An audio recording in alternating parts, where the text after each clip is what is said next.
أعوذ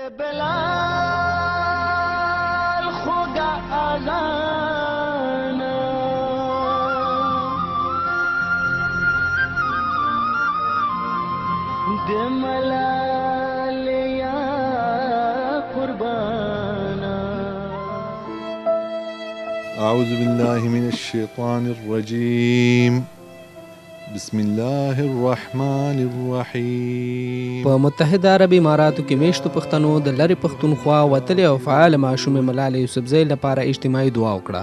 په اماراتو کې میشتو پښتنو پر ملاله باندې برید وغانده او دا کار یې د پښتني او اسلامي دود پر خلاف عمل وګاڼه. دوی همداراز وویل چې د پښتون په هر کور کې ملاله شته او هغوی به د ملالۍ یوسفزۍ پیغام ټولو پښتنو او نړیوالو ته ورسوي.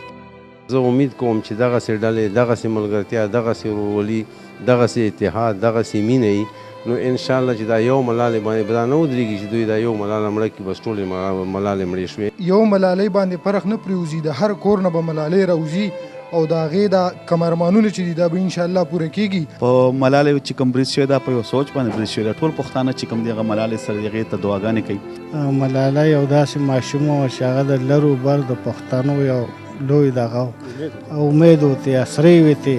ملاله یوسفزۍ یقینا دا ډېر ظلم شوی دی د هغې سره او هغې په خاص کر کې زمونږ خیبر پښتونخوا کې د امن یو اواز پورته کړی او زمونږ د بچو چې کوم وړوکی کول دی د هغو دپاره دا یو ډېر زبردست او ډېر لمنګه په دې وطن کې چې کومه پیښه شوې ده، د کومې پیښې په هغه کې چې لمنګه د ماشومه بچی ملاله یوسفزۍ زخمی شوې ده، الله دې هغې له شفا ورکړي، الله دې هغه جوړه کړي.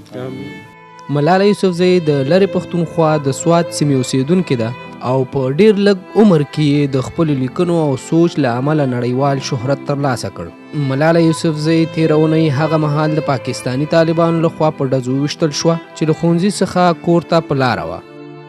خدای دې د سوات شهیده مه کړه چې د میوند ملاله راکړي پیغورونه.